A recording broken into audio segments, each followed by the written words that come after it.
Hey y'all, I am so thankful to have you back on the Aftermeth podcast. Season 2 has been such a hit already. Wow. I'm just continually thrilled, and I'm shocked at the response this podcast is receiving from all around the globe. I appreciate you for taking time out of your day to support our mission to eradicate crystal meth misuse from the queer male population. Today, I welcome back another guest from season 1, my brother from another mother, my colleague, and my friend, Andrew Moses. If you listened to season 1, you might remember Andrew from episode 8, where we talked about alternative routes to recovery. Since that episode, Andrew and I have become really close, and we've made it a point to touch base weekly. We share ideas, we listen to one another's struggles, and marvel at the fact that we are literally the only two that we know of on the planet doing what we are doing. Andrew and I take a very deep dive in this episode, and a very juicy dive today into the topic of cravings management. This is an episode you will want to listen to while you hold a pen and a paper, because you're going to want to take notes. We bounce off one another in this episode so nicely, because we usually do anyway. We so closely align, and I love it. I want you to listen to this episode so that you can stop being scared of and catastrophizing your cravings. They aren't a sign that you are doing something wrong or that you aren't far enough along in the recovery route. Listen, cravings are gifts. Listen to this episode and you'll learn more about what I mean. All right, enjoy. The Aftermeth podcast is an outreach tool to help men who have sex with men break free from the addictive patterns associated with Chemsex, otherwise known as crystal meth or Tina. I'm your host, Dr. Dallas Bragg, a former crystal meth user, now recovery coach. Here you will find a repository of tools and resources intended to eradicate the epidemic that is plaguing our MSM population. Please note that the views expressed on this podcast are not to be taken as medical advice. Also, we will be talking about drugs and sex, so if you feel triggered to use, stop listening and contact your local emergency system and or your support network. Let's go. All right, welcome back to the Aftermeth podcast. Welcome to season 2, not season 2. And we have another repeat offender today, and one of my favorite people in the world, Andrew Moses. And he is here to talk with me about a couple of things. One is his framework and what he does. If you guys are familiar with Andrew, we are probably the only two like us in the world right now. Right now, I think we're going to probably start spawning at some point. But today we're going to talk about cravings as it relates to Chemsex. And without further ado, Andrew, could you tell us about yourself as if we don't know you already? Yes, thank you for having me on again. This podcast is and Dallas are both very meaningful to me. So I'm Andrew. I call myself a recovery coach. I founded a business called Queer Recovery Coaching, where I run programs for gay men basically all over the world who are struggling with crystal and chemsex. To put it very simple. I didn't know that you had a name. I didn't know you had a Queer Recovery Coaching. Yeah, Queer Recovery Coaching, and my framework is called the Queer Recovery Framework. This has just been an exercise that I've sort of developed just to formalize everything, which feels exciting. I feel aligned. I like the word queer. It's a nice word. I like the word queer. And very specific now with the people I'm helping. It's definitely gay queer men struggling with crystal and chemsex. It's my area of specialty and expertise, and I get really good results when I focus on that area specifically. Yes. So you deal with crystal. Do you help people with other substances like GHB, coke, methadone, all that stuff? Yes, definitely. I think the majority, like I'm running a group at the moment that has 8 participants. Everyone is actually a crystal meth. Everyone's a crystal meth. I've done some really good work with cocaine before as well, though. Especially, but I do like it when it is connected with chemsex in some way. I find that overall picture to be the most interesting for me and to be really rich. It's like a rich source of I don't know, there's like a lot of healing possible there and a lot of growth possible there. I myself, my own backstory is definitely less of that world and more of just like daily drug use. I spent many years of my life using OxyContin, using crystal meth, but more in like an isolated, sitting at home, using every day. So I'm very familiar with that. I have definitely supported many people through that. However, the fact that I'm now running groups, I find getting all of these gay queer men together who are all struggling in this way with this relationship between sex and grinder and hookups and self-worth. And then usually, like I said, like crystal meth, cocaine, methadone a little bit if they're in Europe. So yeah, those probably are the three that I work on the most. But crystal meth is, for ease, I call it crystal and chemsex. Right. Yeah. And I use the word Tina. And by the way, if you're listening and you have bitched at me about using Tina as, as a like cutesy name for a bad drug on social media, you have to be very careful about the words you use. Crystal, it works. But for me, I find when I use crystal, like TikTok and some of these other platforms, puts my reels into like the crystals, like the gems category. And then I just think Tina, if you are a gay man, the word Tina. So that's, by the way, if you're listening, that's why I use the word Tina. It's not that I'm trying to make it pretty or fancy or pretty it up or whatever, or whatever. I'm just using a word that's recognizable to the demographic of person I'm trying to reach. So, yeah, I saw a comment. I'm following Dallas on YouTube now as well. So I saw a comment and someone saying that exact thing, and then your response was exactly what I would have said as well, which is, and yeah. So for me, it was actually you using the word Tina very successfully on TikTok. You have to understand when you're on social media, there's like so many invisible parameters that you don't really know. It's kind of like a dark shadow, and you're just trying to work out what you can say and what you can't say. So for me, I have rested on crystal and chemsex, and it seems to be totally fine with those two words. And so I've just used that now. It's all over, and I just use that as part of my branding. Nice. I call it like breaking the cycle of crystal and chemsex. I kind of use those terminology. I think breaking the cycle also has a certain connotation because I feel like everyone that comes to me, and you might say the same thing, it's a cyclical. It's the feeling of being stuck in the cycle. It's sort of like, oh, maybe I've got a handle on it, and then bang, I'm back. So yeah, and then crystal and chemsex have just been really successful terms for me. I think it's also, if you know, you know. That's right. That's right. If you know, you know. Right. And if you don't know, you don't know. Right. All these, and I get questions constantly. What is Tina? Yep. If you don't know what Tina is, this reel is not for you. Literally.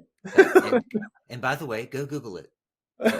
Yeah, I've just started running Instagram paid advertising. Oh yeah, literally this week. So it's brand new, nice. And so obviously you have like a larger outreach and a few comments being like, "What's Chemsex?" And I'm like, I'm like, if you're asking, then it's not for you. Don't worry about it. Don't worry about it. It's not for you. It doesn't matter. Right. Exactly. Yeah. It's interesting. By the way, I usually set a topic and then get off topic, but you mentioned that I forgot that you were an isolator in your use. And I'm seeing people more and more come to me since the pandemic who are isolating with Tina, with crystal meth. They just go lock themselves in a bedroom and stay in there for several days. It's an escape from the world. So I think that could be a whole other topic for a podcast too. Yeah. I actually find it to be quite different, to be honest. And like I said, my personal experience is with isolation. However, I find my most productive work to be with people who are actually still in society, usually professional, hold some sort of professional position. In saying that, there is one guy at the moment who's sort of like in a more isolated pattern. But the rest of them in my group are sort of in the world, professional, holding positions. But I feel like it is quite a different process of helping someone come out of that sort of extreme isolation, as opposed to people who already have like quite a few connections, and you're just sort of helping them remake some of their connections and remake some of the way they're engaging in the world. I've very intentionally gone after this cohort, sort of called them out and called them to me. I'd happily do a podcast on that about the sort of the isolated drug use. It's very different. Often it's poly drug use as well. It doesn't really matter. It's like it's crystal. Like for me, it was like I literally went from OxyContin to crystal, which they couldn't be more opposites, but they satisfied the same need in me, which was escape, numbing, soothing. Yeah. Well, thank you for coming back. And Andrew and I we've tried to meet. We try to meet weekly. I mean, we're both busy. Exchange ideas and try to conquer the world here and try to see what we can do together.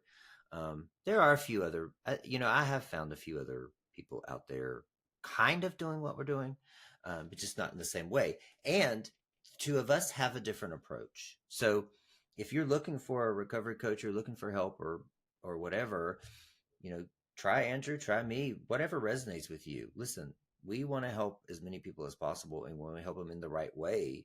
So my approach may not work for you. Andrew's approach may work for you. So I want to do whatever I can to get the word out about what you're doing, Andrew. So as we talk about cravings today, weave in your approach, and we want to hear more about QRC, Queer Recovery Coach. QRC, yes. I was putting together a logo, and I was playing around with QRC. Yeah, I like it.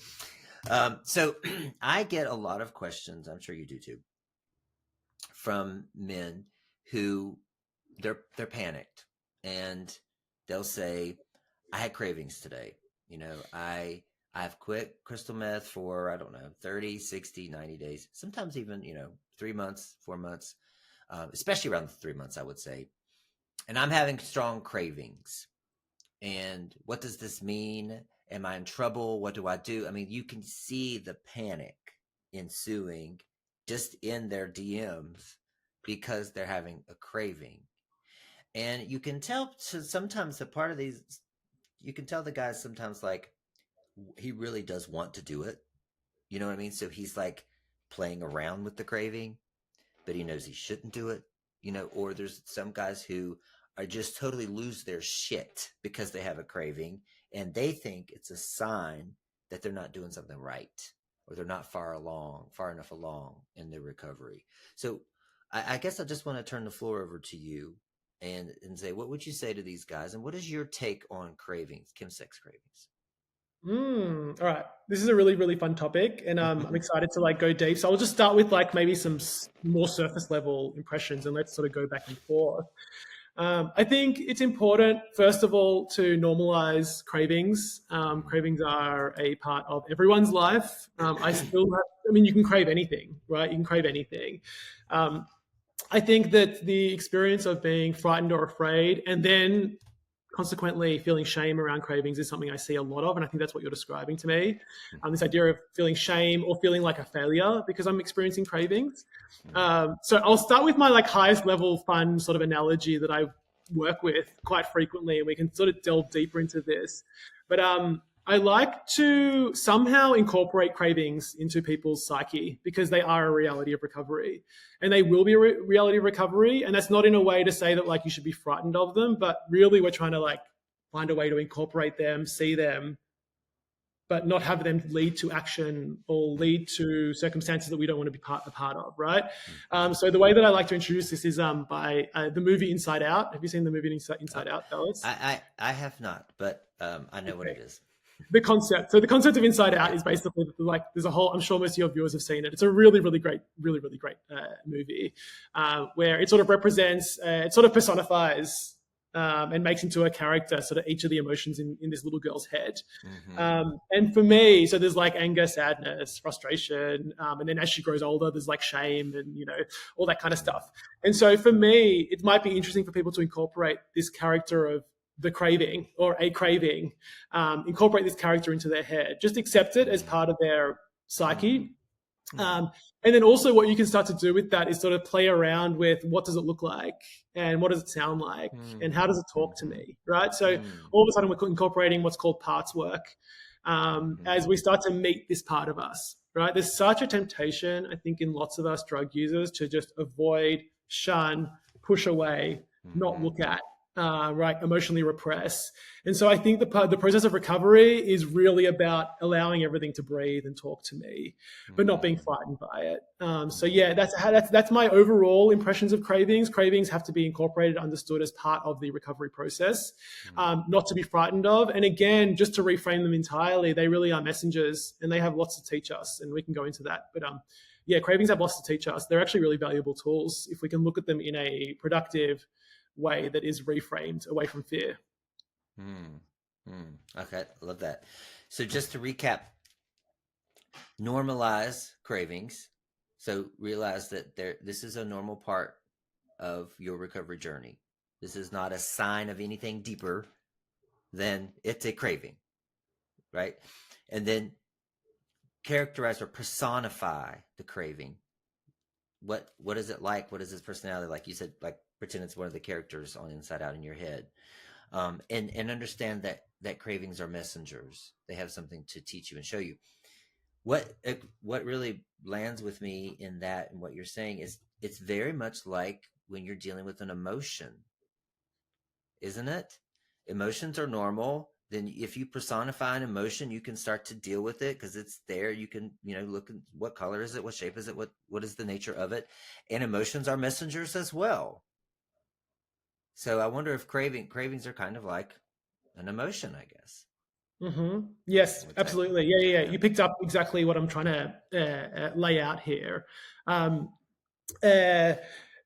Keeping in mind as well that any part of sort of self-development, any part of like any evolution or growth journey really is about trying to become unblended with all the shit that's going on in your head and become, it's like, I use the word healthy observer. Any sort of therapeutic modality will use that terminology. It'll have a different version of that. But healthy observer is my terminology. So we're trying to like rise above and be able to look down upon what's going on, right? And observe the parts of them without being blended with them. And I think cravings, absolutely, like if we can incorporate a craving, let's think about cravings as we think about emotions. And I think that's a really powerful way. So again, I'm observing it. You might even think about holding it in your hand and like trying to look at it from all angles. It's like, let me become curious, right? So I think for me, a large part of my recovery, like just approach in general, I think passively people absorb this idea that they need to sort of like punish and shame themselves into quitting or into getting better. We can blame partially the program for that, but also there's just like an inherent state in a lot of us to be self-critical and self-judgmental and all that kind of stuff. This idea of like shaming and punish myself into a better future, it just doesn't work. So if we can introduce some curiosity, some compassion, and some understanding as we start to look at the cravings without instantly going to like a fear response and just being like, okay, why is this present now in my life? What's been going on in my day, in my week that has brought on this craving? Also, you can do like a lot of somatic experiencing through this as well. Like pull out your journal and be like, all right, what's it feeling like in my body? What does my craving feel like in my body? What does the voice sound like in my head? And also, what is it that it actually is seeking out? What am I seeking out with this craving? Like, what am I, and also what's really interesting as well, which I think we have to dive into it deeper as well, is like, what am I anticipating is going to happen when I use? What is this craving? What unmet need does it think is going to be filled by me using? Right. So these are all really interesting questions as you get to know your cravings. As you become super familiar with them, embrace them. So that's very much my approach. Yeah, I think, I don't know what you think about this, but it seems like that cravings, just like kind of emotions, can come into two parts in terms of sometimes it is like an indication of, I call it, one of those Rube Goldberg machines, like the ball rolls and hits this and flips that up and then the ball, it's kind of like that happens in terms of on your way to using again or otherwise known as relapse, just so everybody understands what I'm talking about.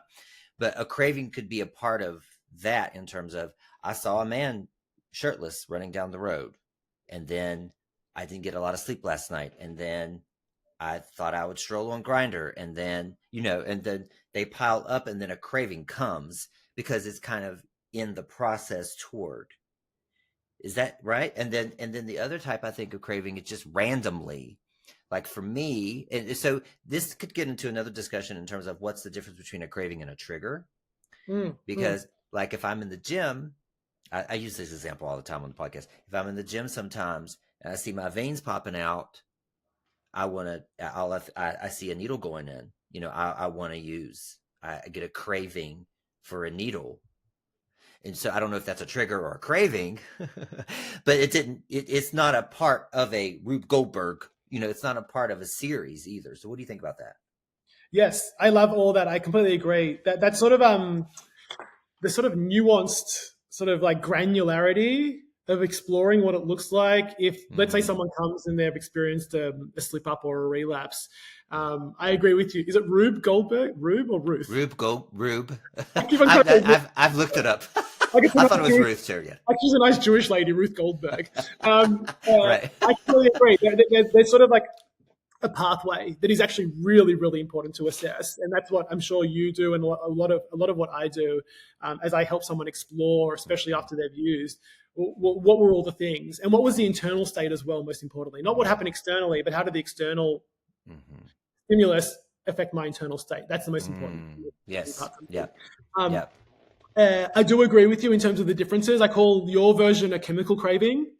So your version is a chemical craving. It's really just like, and I find this to be, if I'm being honest, to be most prevalent in IV users. Yeah. It's just my like anecdotal. And I know you were an IV user. I wasn't. I mean, I did dabble, but never, I wasn't like an ongoing. So I find chemical cravings, which is really like almost like a reliving of like a dopamine. Yep.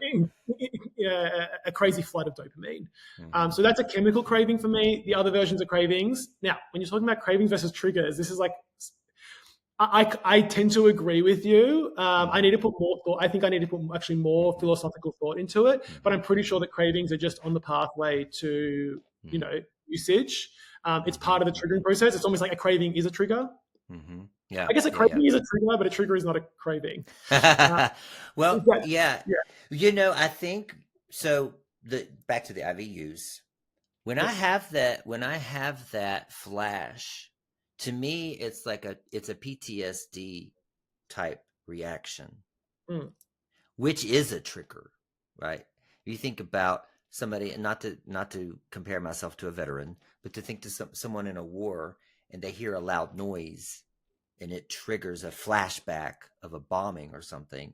To me, it's kind of the same thing. When I see a vein, it triggers that memory. And my body, after it's been 7.5, can't even remember how long it's been now, 7.5 years for me. My body remembers exactly what it feels like to put the vein in the needle in my vein. My body reacts in exactly the same way as it did 7.5 years ago. It remembers. It was imprinted. So maybe that is a difference in terms of trigger craving in that sense. Yeah. Well, I think it's interesting. No, I think it's interesting as we start to explore a little bit deeper. Like, you mentioned, let's say seeing a hot guy on social media, right? So what you're describing is like seeing your veins create some sort of physiological response, right? Because PTSD lives in our nervous system, right? It's happening deeper brain level. Well, for me, the same thing is happening when you are at home all alone and you see your friends out partying on social media. And all of a sudden, it's like, I'm unworthy. I'm not good enough. Yes. No one loves me. I'm going to be alone forever. Most people don't have access to those deeper layers. I really like to help people. That's actually what I've been doing this week with my program. I call it trigger mapping. Basically, it's a process. I created the worksheet just last week. I think it's actually really good. It's basically like, nice.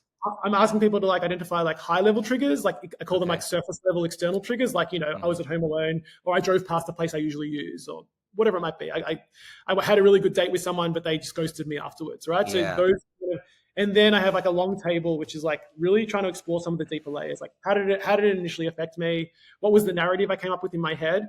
What was the emotion that came up? What was my initial sort of coping reaction? Like, how did I want to cope with it? What was the deeper unmet need, right? So basically taking that surface level. So in a way, I'm okay to differentiate between the chemical craving, especially that sort of IV use, high dopamine rush. But I think everything has like a physiological PTSD response. rejection, whatever it might be that it Yeah. brings up in you. Like I know for me, I'm still working through, like, seeing someone really attractive at the gym, let's say, Yeah. on a deep level brings up feelings of rejection for me Yeah. straight away, Oh yeah. and Yeah. then the feeling of rejection leads to me feeling shitty and low self-worth, and then it leads to me wanting to be validated. So that's the cycle, right? Yeah. And so yes, I think it's murkier, but I think basically our triggers trigger cravings, let's say, and then if you're not conscious enough or Yeah. aware enough, then the craving will lead to usage. Yeah. But they don't have to. They just don't have to. You are very powerful, and with enough work on remaining conscious and present in your life, and with a clear image and picture of what it actually means to be using, I think you can prevent usage in that way. So yeah, interesting. As you're talking, I'm sort of like almost combining the two again. Yeah. Okay. Okay. So you were getting into something there. Could you talk to me like I'm a client and coach me through? I tell you that I'm having a craving, or I was at the gym and I got a craving, right? What would you tell me a step-by-step process would be to just for the listeners to benefit from? Yeah, I've actually really been enjoying. I call it like experiential inquiry, experiential learning, right? So like Yeah. actually allowing people to land back in and re-experience it while they're with me. Yeah. So if I need to, I might get them to like slow down, close their eyes down, and do a little bit of breath work with me, just a little bit of breathing, just to sort of settle the system down. And then I'll be like, all right, close your eyes now, and I want you to take me through in real time. So use present language. Don't use like I went to the gym. Use I am in the gym. Yeah. I see this guy, right? And what ends up happening is, and I'll sort of talk them through that process and help them realize how the thing that happened externally is actually impacting their internal state. Usually I'll start with some sort of somatic inquiry. I'll be like, all right, where do you feel this? What's it feeling inside of you? And then straight away, there'll be some sort of narrative that will arise from it. Like, oh, I'm not good enough, or he's better looking than I am, or I would never get a guy like that, or I'm a piece of shit, or this is what the shame voice. This is queer people. Queer people. What are you going to do with them? So yeah, that's how I'll do the inquiry. But keeping in mind, it's always from a place of compassion and curiosity. That's my main thing, because there's such a temptation to fall into shame and guilt, and shame and judgment and criticism. So that's my main avenue of inquiry, and then from there we're actually getting to much deeper layers. And for me, that's why this kind of inquiry is really important in the work that I do, and I approach these a little differently, because once we get to the deeper layers, it really tells us what are the core narratives or core beliefs that are actually causing my drug use in the first place. And spoiler alert, it's usually to do with like low self-worth, not being good enough, shame. You know what it's like. It's sort of the same thing over and over again. It's feeling lonely, feeling like I'm unlovable. It's feeling like I'm fundamentally flawed, all that kind of stuff. It's sort of always the same thing. And so that highlights to me, not only because we can't protect against that because that's just a part, but it highlights to me that there is some deeper healing that needs to be done, and that's then what the next part of the program is. It's the healing part, because that's how you create sustainable long-term change. So yeah, but I actually really love I'll call it experiential, in real time. I think your listeners could do it as well if they wanted to. I would pull out a journal, and instead of writing the journal in past tense, I would write it in present tense. Be like, I'm in the gym. I see this guy. My body now feels XYZ. All of a sudden, I'm saying to myself XYZ. And that is a much more powerful way than narrativizing. Because what ends up happening is, and this is the cohort, I don't know what your cohort, my cohort's like, they're all very intelligent, very capable, very clever, and they're very good at intellectualizing. And they almost are too clever for their own good. So as we're trying to exit the intellectualizing, right? Intellectualizing is like you now thinking in past tense about what happened. Experiential is much more like in the moment, going through it as you're experiencing, and you might re-experience as well. And that's okay. It's okay to re-experience a little bit, but yeah, that's how I would approach it. Yeah. So that's going back to what you said earlier about, you called it the healthy observer, right? I call it the compassionate observer, same thing, right? You also said that cravings were messengers. So what you just described was the ability to take a craving, unpack it and unpeel it. And underneath that, the craving was giving you a message. The craving was showing you and pointing you to why you want to use it in the first place. Is it right? Mm-hmm. Yeah. Mm, Yeah. absolutely. Like this is the gift. This is the gift Mm. of drug of substance abuse. Mm-hmm. Writ large, it's an incredible growth opportunity if you are Yes. willing to take it. That's Right? right. It's highlighting that there are parts of you that are unhealed and that you're finding really hard to be with. It's most Yep. likely going to be something around your shame, something around your low self worth, not feeling Yep. good enough. And you're constantly just trying to escape it. You're constantly, and you don't realize that because it actually is quite a few there's quite a few layers down of like emotional self awareness required that Mm-hmm. before you know that. But this is the growth opportunity in drug use. And it's actually a gift because I wouldn't be the same person I am now. I wouldn't That's know right. this about myself or be where I am without that period of drug use. That's right. Exactly. So cravings are messengers, usage events, as we both call, I think we both call them usage events, relapses. Using They're both episodes, using using episodes. events. Yeah. They're also messengers. They're all gifts Right. to you. Exactly. If you can park your shame and your guilt and your punishment and your criticism, if you can park that and instead introduce some sort of level of Yep. compassionate curiosity, Yep. then they can be really powerful. So yeah, absolutely, you're picking up exactly the Yep. right thing. Yeah. Yeah. Yeah. And so it comes down to something I always say too, and said, if you all haven't listened to the finale of season 1, please go back and listen to that too. But that chemsex recovery is about perception, not perfection, Mm. right? It's shifting your perception that all of this is happening for you. Like you said, like people, like some of these guys are in such misery saying, why did this happen to me? Why am I addicted? Why isn't this person addicted? Well, that person, if you look at somebody who's maybe not been through a chemsex addiction or addiction at all, maybe they're living life like in autopilot or constantly triggered, or they're living from their trauma, right? And nothing is activating them, nothing is stimulating them. This is a gift for you. It's hard to think that way, and we've been trained because of the mainstream recovery industry doesn't feel like it. We need to think that we're allowed to think that way, but this is actually a gift for you to Mm. clear out all that shit under there so that you Mm. can live a better life. Mm. Yeah, I couldn't agree more. It's been that way for both of us. I know in our own personal lives, we're not talking from some sort of, we're talking from personal experience. Right. Right. And I've watched people go through incredible transformations before my eyes that wouldn't have been possible without this hardship. It's very commonly known in any sort of spiritual development, anything that like it's through hardship and challenge that we grow. Yep. There's no other way to go. If everything's soft and cushy, nothing happens. And I'm sure you run into people like that, and it's just like I've got nothing in common with you. I don't even know how to connect with you because you can tell straight away someone's been through shit in their life and they've had to grow and had to evolve through it and had to come to realizations and make hard decisions and all that kind of stuff, and recommit to themselves and take responsibility and all that kind of stuff. That's all what life is about.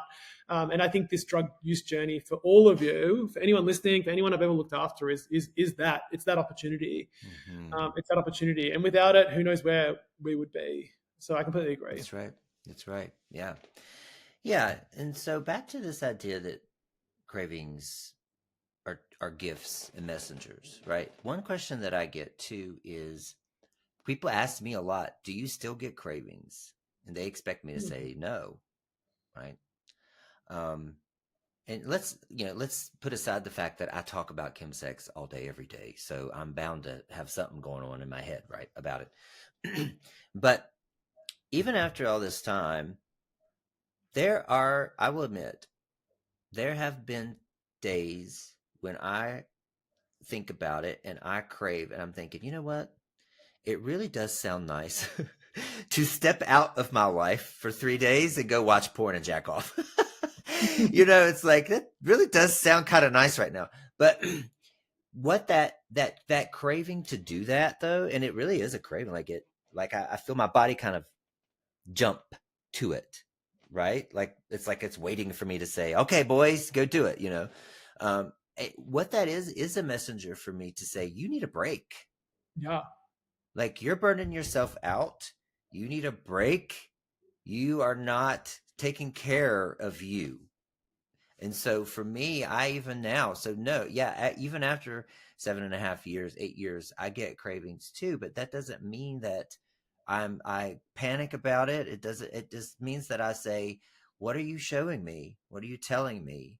What's going on here? Because there's something that wants to go back to this old coping mechanism because I'm burning myself the fuck out. Yeah. Yeah, yeah, that's great.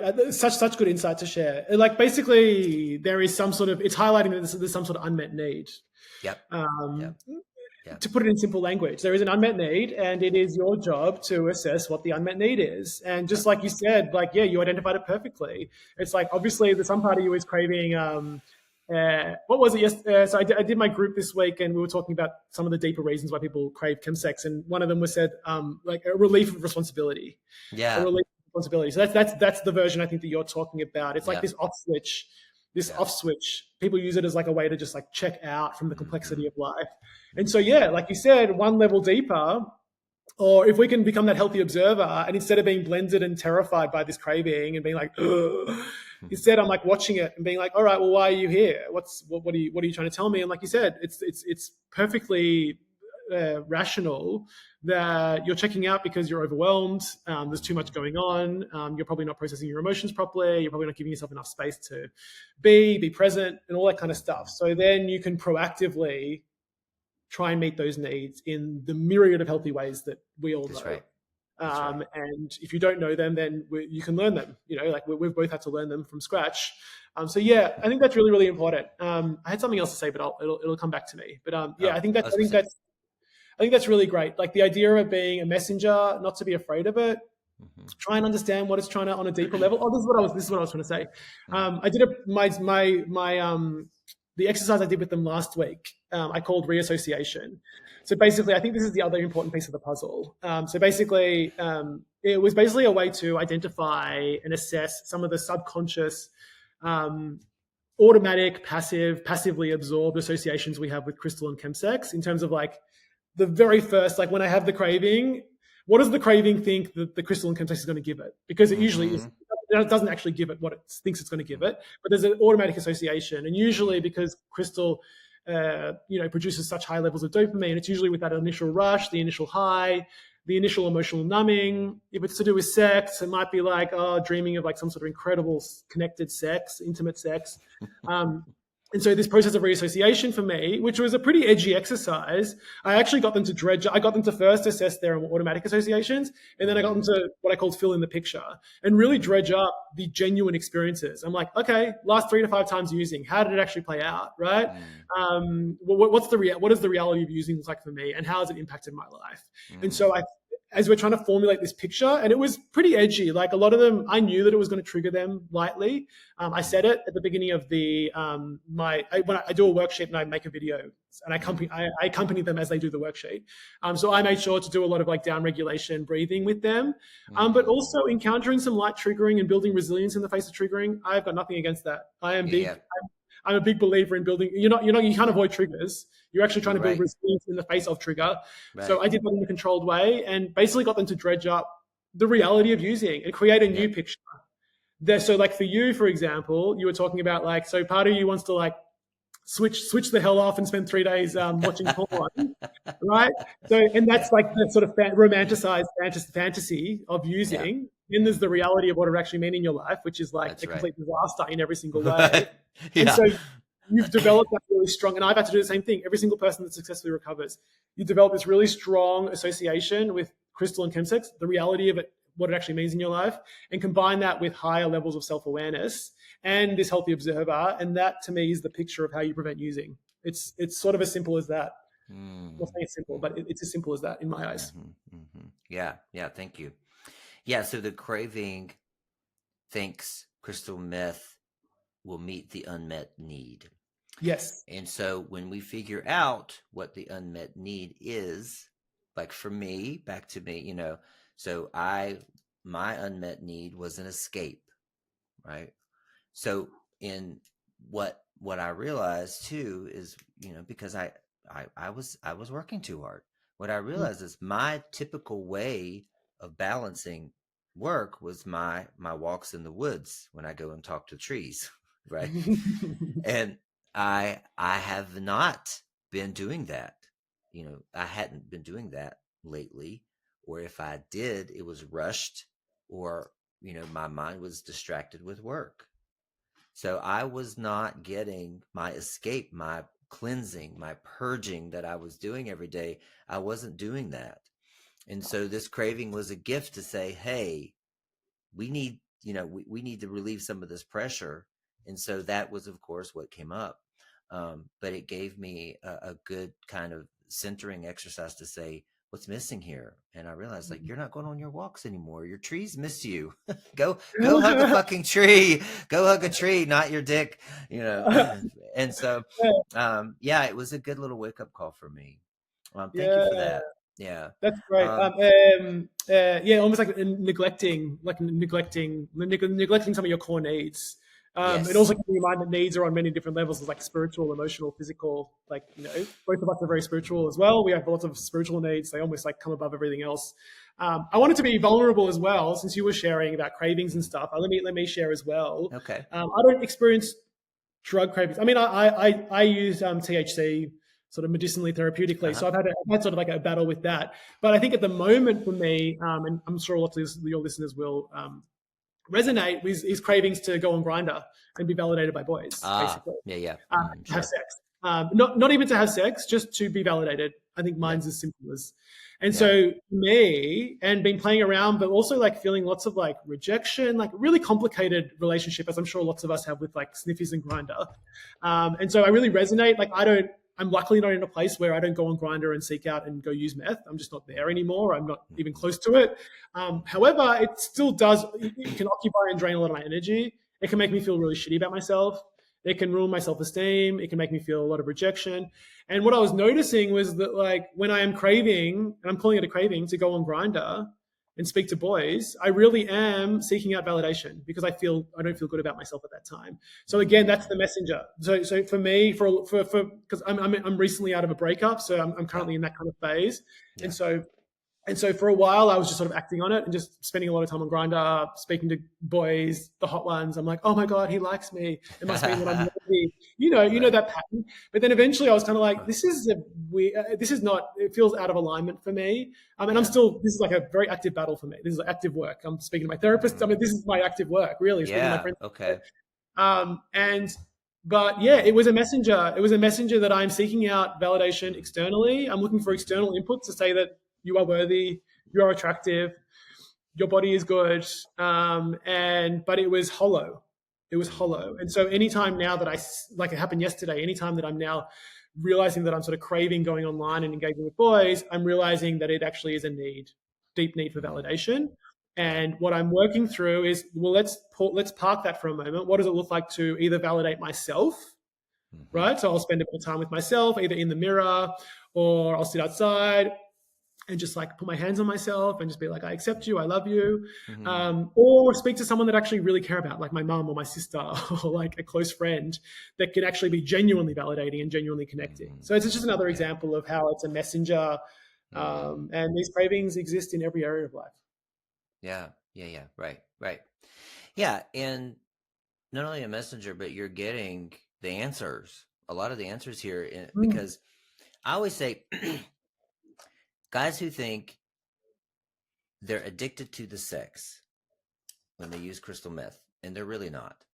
Now, you may have gotten into it because of a hookup or whatever, and you may go to Chemsex parties, but my guess is, and you chime in, of course, what you think, but most of the time, what you're addicted to is the feeling of escaping, or the feeling of being validated, or the feeling of getting a break from my emotions, or like you said, the relief from responsibility. That's what you're addicted to. And that's what your body is. You're coping with these things in that way. So if you can figure out what your craving's telling you, what the unmet need is, and you've got the answer here. Now, of course, it's not easy to solve, but you've got a big fucking clue on what you're really doing, on why you are in this cycle in the first place. Yeah. Yeah. Right? Completely. Absolutely. 100%. I couldn't agree more. I'm just writing down here. Uh, So in the group yesterday, so I've always had like, because I've just been working with people for so long, like when you're sort of like do this deeper work and like help people assess, like my question is like, what are you actually craving when you're desiring to do crystal and chemsex? Like, what are you actually on a deep level, or what is the unmet need that you're trying to fill with crystal and chemsex? And the answer is almost always the same. So I did it in the group yesterday. I did the worksheet and then we all shared. And I decided not to share with them my usual answers first and just have them give me their answers. And it aligned exactly. No, it's simple, and you came up with one already. It is seeking out connection, right? The flip side of this is escaping feelings of loneliness. This is like there's probably no one that's more common. Then there's the one that I was talking about, like being validated, with the flip side being feeling shitty about myself, low self-esteem, low self-worth. The next one, which was another interesting one we haven't spoken about, which is like accessing a level of freedom and power, was the way they put it. So basically, escaping, for me, the flip side of that is like, the usual feelings of deep insecurity, deep self-deprecation, deep self-criticism. It basically allows people to access a state they can't access otherwise, because they haven't done the work, or they're not at that place in their development to be able to show up confidently and self-assuredly in their everyday life. So it gives them like a glimmer. We sort of discussed it as like a shortcut. It's kind of like a shortcut that has a lot of downside. Of downside. But regardless, these are the reasons. Without judgment, these are the reasons. And then the last one was relief of responsibility, which was basically like a brushing aside of the complexities of life, the emotional complexities of life, entering like they described it like the simplicity of using the one-track mindedness. It's like you said, like it's like 3 days of just like watching porn and jerking off. It's like it feels appealing when shit's going down in your life. Honestly, those 1, 2, 3, those 4 things, with the flip side, which is what they represent, for me, are the things that I see repeated over and over again. There might be others, but those are 90% of the case. What people are seeking out, and as you said, then your job now is to go and heal those parts of you, or address those parts of you, or get to know those parts of you, or find ways, or find groups, or find people that can help you explore them. That's what your path in recovery is now. Yeah. Now, sometimes I do find, there's never a all or nothing, but sometimes I do find, so sexually, a guy wants to be degraded, right? So there's a lot of this in the chemsex world, and I see a lot of guys who they want to be pissed on, stomped on, slapped around, all that stuff, to remind them just how of a piece of shit they are, and it turns them on, right? So it's a trauma response to whatever the beliefs are they have about themselves, for the most part, right? So what I find is in life, when maybe they're at work and they get a bad review, or something along those lines, and they feel like they're a piece of shit, all of a sudden they have a craving to use, because it's a shortcut to go, I'm going to go and I'm going to get this guy to fucking beat the shit out of me and piss on me, treat me like a human toilet, because that's what I am. Right? So that is, I think, you could say you're addicted to the sex, but it's really you're playing out your trauma, your beliefs about yourself. And so that to me is another layer of craving, and another layer of how do we get out of that? And so for one thing that I do with some of my clients is, let's take a step out of it, in terms of you can still get degraded sober, right? I mean, in the dom sub kind of world, you can still get degraded and still feel that way. Now, it doesn't fix everything. It doesn't fix your trauma. It doesn't fix everything and heal stuff, but it does get you out of the chemsex world and get a means to an end. It gets that unmet need met that we're talking about.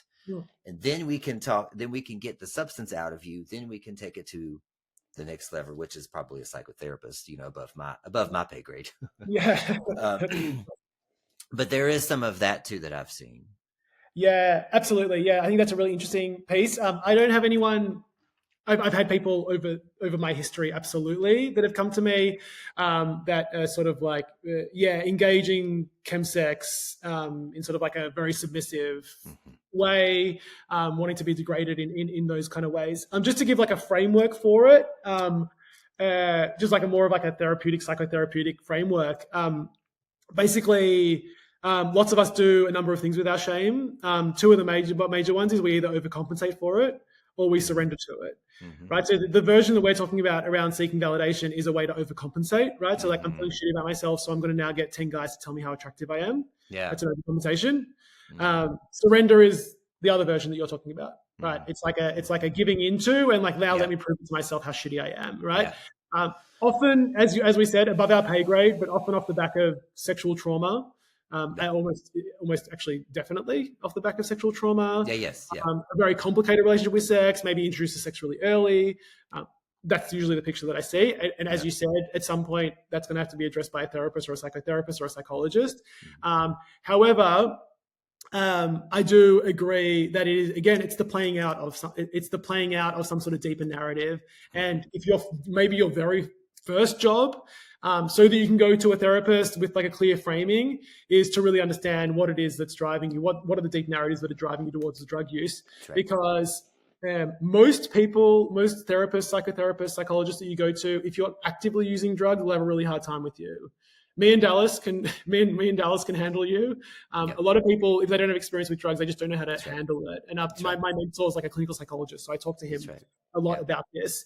So if you can stabilize yourself and really understand some of the deeper narratives, and as you said, take a little step back, and then get yourself into a place where you're resourced enough to then go and get that kind of further right. help. I think that's really That's right. beneficial. But absolutely, I think it's the overcompensation versus the surrender Yes. for me. That's Yes. the piece. Yeah. That's exactly right. Right. Yeah. Yeah, and that's what I see with, me doing a lot is I'm preparing you for therapy. Yeah. Like, Makes sense.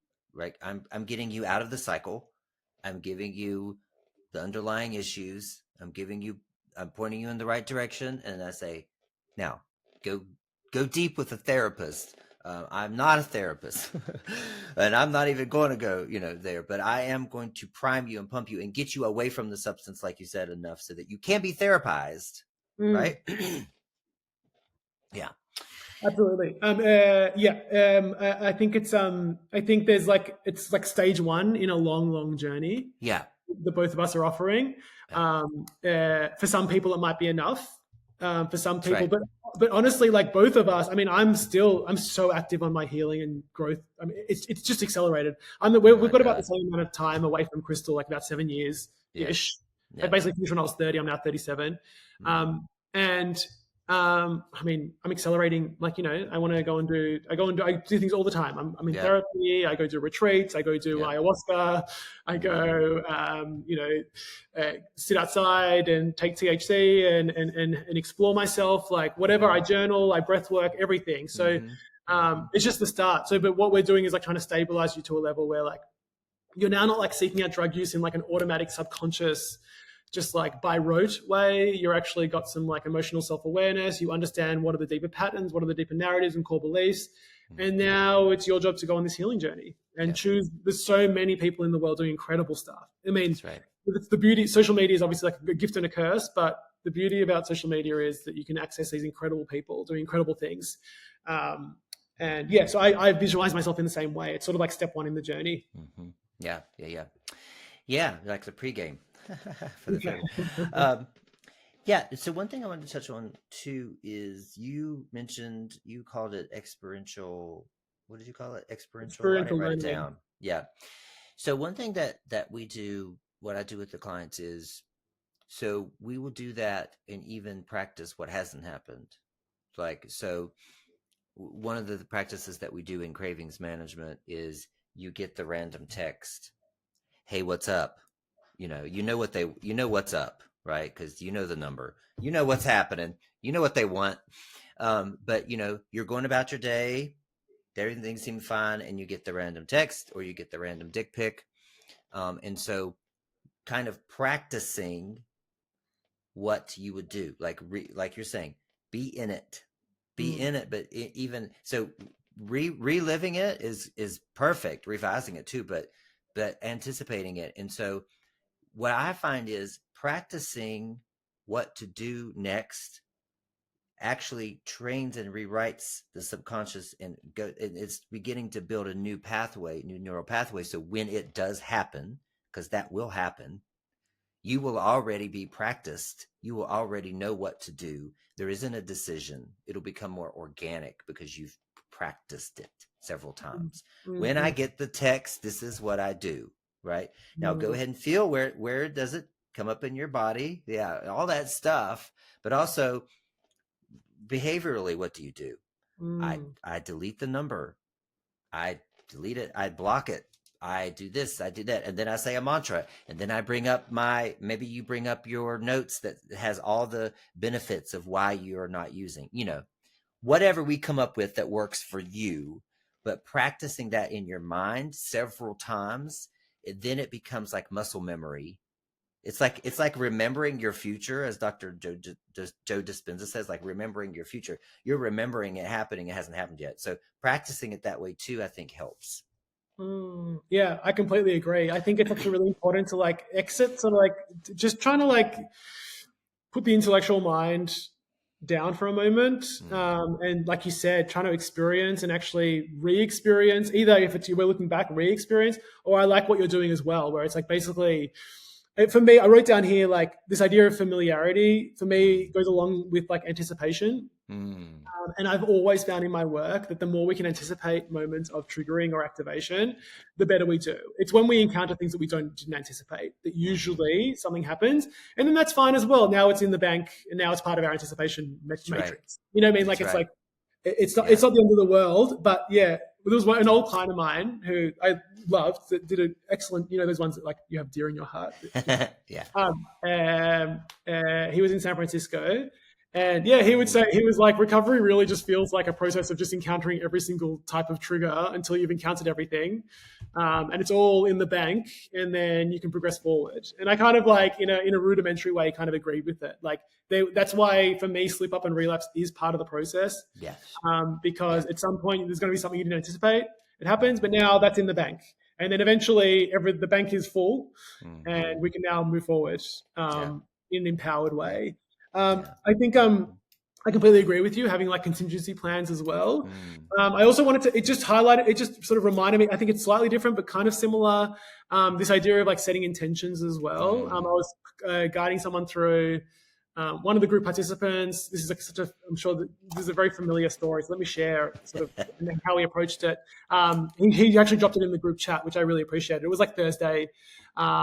He lives in London. And he's like, I've got this group of gay guys that I do sports class with, and they all want to go out to this crazy party, and everyone's buying tickets to it. And I'm like really conflicted. I'm like, should I go? Should I not go? I know it's going to be alcohol and then probably MDMA. And then for me, that's usually the pattern to go and, do more stuff. And so what I was asking him to do, as this is in anticipation of, was to really set some very clear intentions of how he wants the night to go. What does he want to get out of the night? Yeah.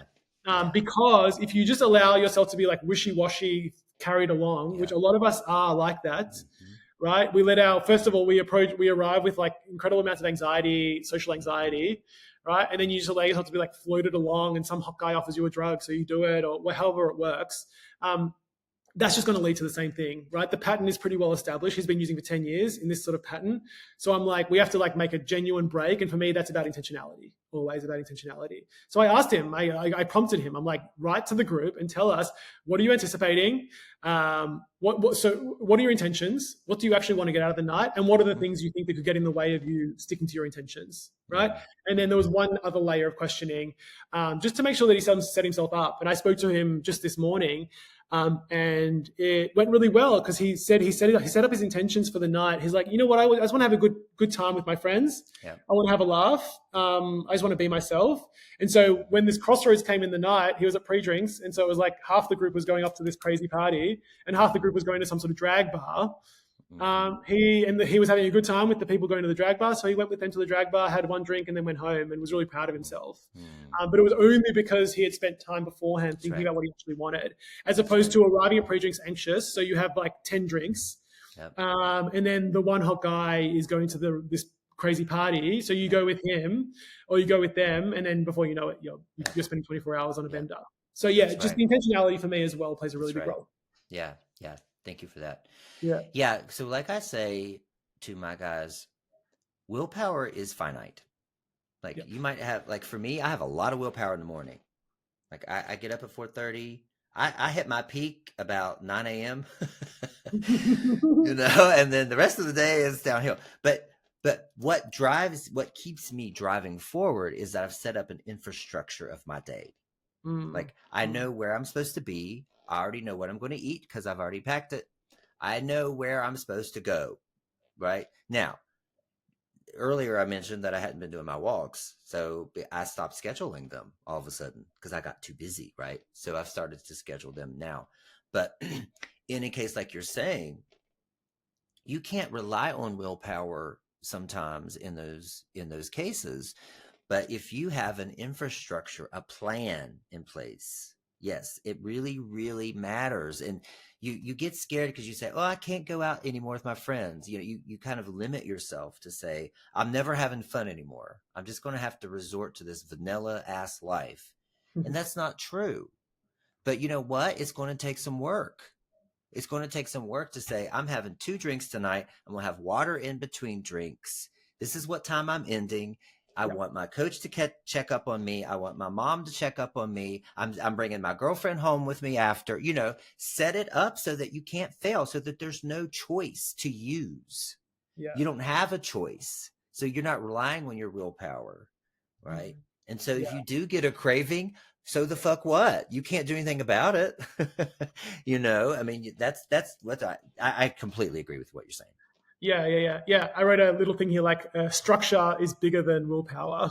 Yeah. That's the formulation. I Yeah. agree. I think willpower, it's interesting. Yeah, I find the willpower self-control thing, I feel like, and this is just from speaking to so many people that are trying to when people come to you and they're like sort of doing their own recovery, let's say, or they don't even know that they're in recovery, but they're kind of just trying to like limit their drug use. All they have is sort of like passively absorb stuff from like 12-step. And it's sort of like this combination of like willpower, self-control, and then like punishment and shame. It's like, that's the matrix of recovery. And it's so dysfunctional and toxic that like the very first step in my framework program is to like break that and like completely reformulate what recovery means. And talk about what are the actual important values in recovery, and also just redefining success and progress as well. So yeah, I find I completely agree with you. Willpower and self-control are very limited. I don't not do drugs because I have strong willpower. It's because I have like correct framing, correct structures. I have understanding. I have deep compassion for myself. I understand myself on a deep level. Like all those kind of things are much more important. The other thing I wanted to say as well, which gets people tripped up just as you were talking, I like to describe recovery as like a process of like stepping stones. So like nothing is forever. So what Dallas is saying, you're not going to be that way forever. Right. You're not going to have to like control yourself to that extent forever. But people have this like forever mentality with recovery. It's really just a stepping stone. And I've been working with this. I wanted to actually like make a video about this. Just came to me this morning of like sort of like the usual steps in recovery. We'll call crystal and chemsex recovery. And I think the first step really is like exerting a high level of control. It's almost like a regrouping phase. And that regrouping phase doesn't last forever. It just lasts for as long as it needs to until you can regroup sufficiently to now re-enter. You sort of regrouped, you do the work on yourself, and now you can sort of re-enter in a much more powerful, empowered place with strong boundaries. So yeah, it's not forever, but for the early part, you really do have to exert that kind of level of control, in my opinion. You have to know, you want to plan your weekends, you want to plan your nights out, you want to plan your social engagements, you want to plan your self-reflective exercises, you want to plan your emotional processing exercises. Like, this is what it looks like, but it's not that way forever. It might be that way for the first 2-3 months. And then after that, you start to feel, and you know what, you can feel it internally. You feel what it feels like to build resilience and strength. And you know when you're ready to now introduce yourself back. So yeah, I just wanted to introduce the stepping stones concept as well. Thank you. Yes, we tend to catastrophize, right? I'll never be on Grinder again, blah, wah, wah, wah, and it's temporary, okay? Like I tell my guys, deactivate social media because I blame Instagram for relapses, using episodes, whatever the fuck we gonna call them. I blame Instagram as much as I do Grinder. It's just Mm-hmm. this, it's the same, Mm-hmm. right? Um, whatever you do in the beginning, because of the nature of this particular, the nuance of this substance, and because it's connected to your phone and because it's connected to your libido, you have to be infantilized in the beginning. You Mm. have to be watched. You have to share your location. Yes, you have to forget about your privacy, but this is all temporary, and not across everyone across the board, but most of the time you do. You just have to. And it's like, what? I have to share my location with my mom for the rest of my life? No, you don't. But right now you do. Everything in life is temporary. Just like you say, it's a stepping stone. Just, Mm. the thing is, like, if you work with Andrew or you work with me, you have to think about this. Instead of going to rehab or drug treatment, you're having a coach. So what would they do in drug treatment? Number one, they take your phone away. Mm. And if you're good enough for a certain amount of time, you get your phone back, but you get it back for 2 hours, right? I mean, that's the way it's set up, but it's set up that way for a reason. So if you don't want to take your ass to treatment, then you're going to have to do it on your own. And you're going to have to structure your life in a way that makes you do it because you don't have someone forcing you. Amen. Yeah, I completely agree. To put it that bluntly, I actually really like. It's Yeah. like what we're offering is for you to remain in your life, engaging with everyone, or doing all of that. So you're not removing yourself, putting yourself in rehab, which is what most people would tell you to go and do. That's right. So yeah, as a result, you're taking much more self responsibility. It's like self leadership. Like Yeah. you're actively saying that I'm ready to take. Like I'm in a position where I'm happy to take initiative and do some things that are going to be challenging for me in service of my longer term recovery goals, as opposed to surrendering and putting yourself in rehab for 30 days, That's right. which has its advantages, but has its major disadvantages. That's right. I find, I don't know what you find, but most people, I would say majority, I don't know what the numbers are, but like let's say 70% of people I work with have been through rounds of other recovery Yeah. modes Yeah. that have been partially successful, partially unsuccessful, especially when it has to do with rehab. Many of them are like, I come and use the day I get out. You know what I mean? And for me, and this is why I actually really appreciate how I operate my program and how I run my program, which is very much in your life. Like it's real life integration. Like it's one thing to go away for 30 days and have your food prepared for you and be not Yeah. working and have a yoga instructor and have a group of people ready to connect with you every single morning. That's one thing. That's beautiful. That's great. But it's also living your everyday life that is probably more important to learn how to do. So yeah, I've got a guy currently in the program who's been through rehabs and rehabs and rehabs and just can't integrate. So I'm like, well, this is the right thing for you because what you need to learn is to how to impact. Life is triggering. Life is emotional and triggering and overwhelming and stressful, and you can't control most of it. And so it's how do I, in the face of that, still remain on the path that is aligned for me? That's the secret, and that's why I That's right. think what we are offering is a powerful. It's a whole different thing. I think it's more like an IOP, I suppose, like an intensive outpatient is the way that I'm sort of imagining it, but with a very specific focus of like gay queer men struggling Right. with like crystal and Chemsex. So yeah, I agree with you. Like you're making the choice to do this instead of removing yourself from your life. As a result, there's going to be some difficult choices to be made, but it's all in service of your higher good. So it's actually you should be celebrating these choices. Like that's the when someone can get into that headspace, then I know they're really on the path because it's like, oh no, this is not a sacrifice. This is what I want in my life, and this is what's required for me to get there. And it's like a very empowered place to be coming from. Yeah. Yes. Empowerment. That's what this is Yeah. all about, right? Yeah. Just like earlier when you're talking about your client who went to go out. If you if you set a goal to go out with your friends and you put everything in place and it goes successful, how proud does that make you? And how much more trust do you have in yourself? And how empowered do you feel now? I can make decisions on my own. I can do this on my own. I can do this, right? And I think sometimes when you go to a rehab, you're being pulled like a puppet around. You're not doing anything on your own, Mm. right? And so there's a lot of power in that. Now you might go out and you may fall off the wagon and end up at the party, but that's a gift. It's a Mm. learning experience. Where did you miss it? Right? Where are the holes in the plan? Right. Yeah. So Yeah, exactly. And I said as much to him. There was actually another layer that I want to share, which I think is really interesting as well. He's anonymous, so I can share details. But uh, uh, oh, there was so many things to say. All right, so first I'll start with that. There was an interesting layer. There was an interesting layer for him, which was when he was going out. Initially going out, he has a partner, quite a new partner, and so he said his usual pattern would be to obfuscate and lie to his partner about where he's going, just in case the partner gets jealous, because he's like, he's with a group of gay men who all do a hit class together or whatever, right? So he's like, that would usually set the tone for the night. It's like, it's already secretive, it's already shame-filled, and he said that instead he actually broke that pattern. I was so proud of him. Like, I got shivers. He's like, I fought that instinct to like kind of obfuscate and be like, oh, I'm just going out with a da-da-da. And he's like, he actually was honest, completely honest about where he was going. The partner was fully supportive and be like, have a fucking great time.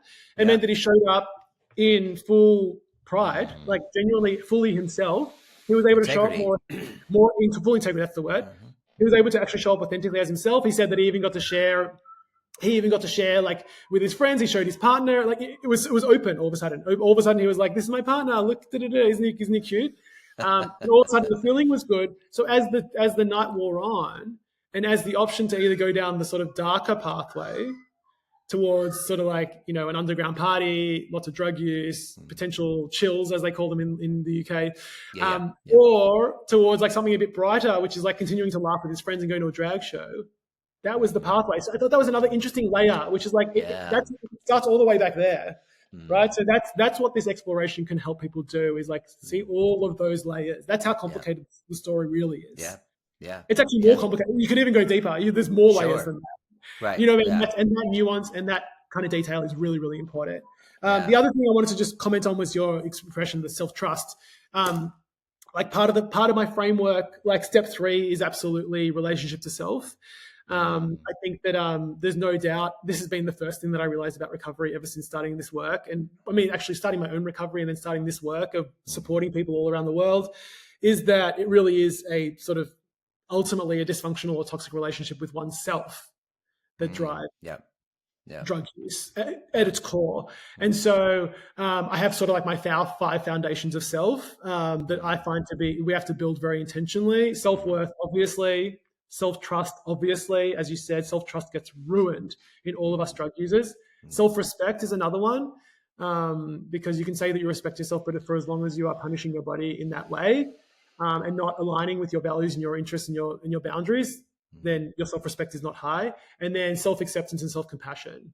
So those are the 5 for me that are just based on my experience, like actively building these 5 things. I see. Anyone that is successful in recovery has to build on those 5 things. Making a very intentional effort of doing that. Nice. Love that. I love that a lot. Yes. Well, we have diverted from cravings, but I think it's all related. It's been so good. It's been a great conversation. It's all interwoven. We could probably talk and talk and talk, because I have more I wanted to bring up, but we'll have to bring it up because what I'm seeing too is partners, this idea of one partner using one not. Yeah. These partners out here are so supportive. Like, we're open, so go do your thing. And then when they start using crystal meth, I see these partners who are still so supportive. They're enabling. Yeah. So there's no consequence, because I can go binge and come home and get hot food, a hot bed, and a hot man, and nothing. Where's the consequence? Right? Why do I want to stop? But this partner is supporting them in the name of I love you and I will support you. So anyway, that's a whole other. There's a whole other topic for us too. I've seen exactly the same thing. and to reframe it as enabling, I think is really, really powerful. Yeah. And yeah, the partner thing is a whole other story that I've Yeah. seen really, I've seen good stuff happen. I've seen really, really hard things happen when it comes to partners. If someone comes to me and they're in like a using couple, I have like a little bit of red flags. For me, my ears perk up, and I'm like, oh, I need to assess even deeper your commitment Yeah. to this process, because this Yeah. is going to be even harder. Yeah. So yeah, definitely, that's the whole story in and of itself. Yeah, I have a couple that I help. Mm. I feel out of my realm a lot because, for one thing, I don't know much about relationships. Period. Right. But okay, Andrew, what did I miss today? What should I have asked you? What would you like to say that we didn't cover? I actually thought it was really good. I actually thought it was really, really good. I really enjoyed talking to you. I've been doing lots of work. I've like taken a little over this period. I've just like done a lot of work on like my actual framework, like what I actually believe about things and how I actually want to affect change. And so it's been nice to discuss that with you today, and be able to share it with your listeners. This is really powerful stuff that I've learned through really hard fought years myself in recovery and supporting hundreds of gay men all around the world. So I'm really happy to be able to share this. And I'll plug myself if you'll allow me to as well. Of course. Please do. So you can find me on TikTok. I am Andrew Moses _coach. I am on Instagram. I'm back on Instagram. Yay. Same name, Andrew Moses _coach. Basically, the way that I do my work at the moment is through group programs. Okay. So I collect together a group of gay queer men from all over the world, UK, US, and Australia, and we go through the process together. So we'll meet weekly for group sessions, and we'll have one-on-one sessions, and it's a 12-week transformation program. It's my queer recovery coaching program. Nice. And so, yeah, if you want to come and join me, you want to inquire, you can come to my Instagram or my TikTok. I'm offering free recovery roadmap sessions. Nice. For people to speak to me and see. Basically, I want to learn about you, understand you, see what you're about, understand your blockages, and see if I can actually support you. And we go from there. So yeah, that's on offer. So you can head to either of my social medias, link in bio, and follow the process there. Nice. I love the recovery roadmap sessions. I love that. I need to change mine. As you're talking, I'm like, No, that's really nice. Yeah. Because I had it was like, it used to be called, this is like behind the scenes, but like discovery calls. And I'm like, oh yeah, that's what I call mine. It doesn't mean mine. But I'm like, this could be a branding opportunity because I can actually describe what the session is, right. So behind the scenes. Yeah, I love it. Yeah. Yeah. Well, you're doing great stuff. You always have. You were my inspiration from the very beginning. And I went out there to try to find. Yeah. Who else is doing this? No one but Andrew. Like you said, I mean, you're meeting people because of the podcast, I suppose. So you probably meet people. I guess we're the only ones like openly on social media doing it, but there's other people doing it in other spaces. I'm having Stu, somebody, I forgot his last name. Sorry. Stu on. Stu is a psychotherapist. You know him? I think I've heard about him. Yeah. He does the same thing, but kind of, he's more of a therapist than he is a coach. Okay. But, so there are a lot of Chemsex therapists out there, right? Psychosexual therapists. So there are people like that. But as far as a coach, because, like I said, and I've said before, I got a lot of shit from gay people, from other gay men about doing this. Well, meth heads will never pay. I mean, I got a lot of that stuff from former users, from former meth users. Well, why would you want to? Tweakers aren't going to be able to be coached, because the CMA people like to call each other tweakers for some reason. Don't get me started about CMA. Do not get me started. My God. But it also highlights how they feel about themselves, right? It actually highlights what kind of self-perception it actually drives forward, which is like, I'm a piece of shit, I couldn't pay, I'm unreliable. It's like, no, that's the opposite of what I'm trying to show you. I'm trying to show you how powerful the person you are. Right. Yeah. So, but yeah, good for you. Good for you for really blazing the pathway here for, what is the word? You're a trailblazer in this area. Thank you. That's so sweet. Yeah. It's really, as I've put together this really robust program, this group program, imagining me 7 years ago. I talk a lot about this. Imagine if this existed 7 years ago for me. It Yeah. literally condensed down 7 years of my own hard-won wisdom, healing, and growth, Right. transformation into 12 weeks. Wow. And imagine if that had been available to me. And then I'm like, imagine how much you would have fucking paid to fucking join that program. Like, it's literally Yeah. priceless. There is no price you could possibly put on it. That's right. There's no price that would, if you were to like, I'm going to take all that away from you, how much do I have to pay you? I'd be like, Yeah. there's no amount of money you can pay me. That's right. So it's just incredibly valuable.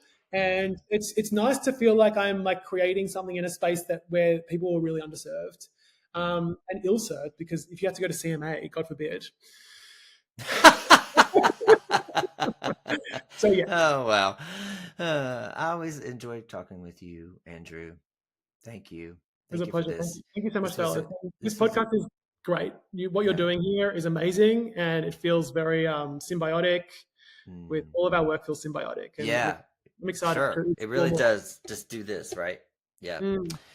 All right, guys. I hope you enjoyed this discussion. If you want to join in, I didn't say everything at the beginning that I'd usually say, but give us a rating, blah blah blah. Save us, share it on your social media. But also, if you want to join in the discussion, you can comment on YouTube or you can comment on Spotify. You can send a text. There's a send a text button. Just remember, if you send a text in and ask a question, I can't answer it because it doesn't give me your phone number for some reason. So, but it's a fan mail text. But if you want to join in the discussion, please do, especially on YouTube. That's a great place to start a thread and get us talking. So, all right. With that being said, I will see you all next week.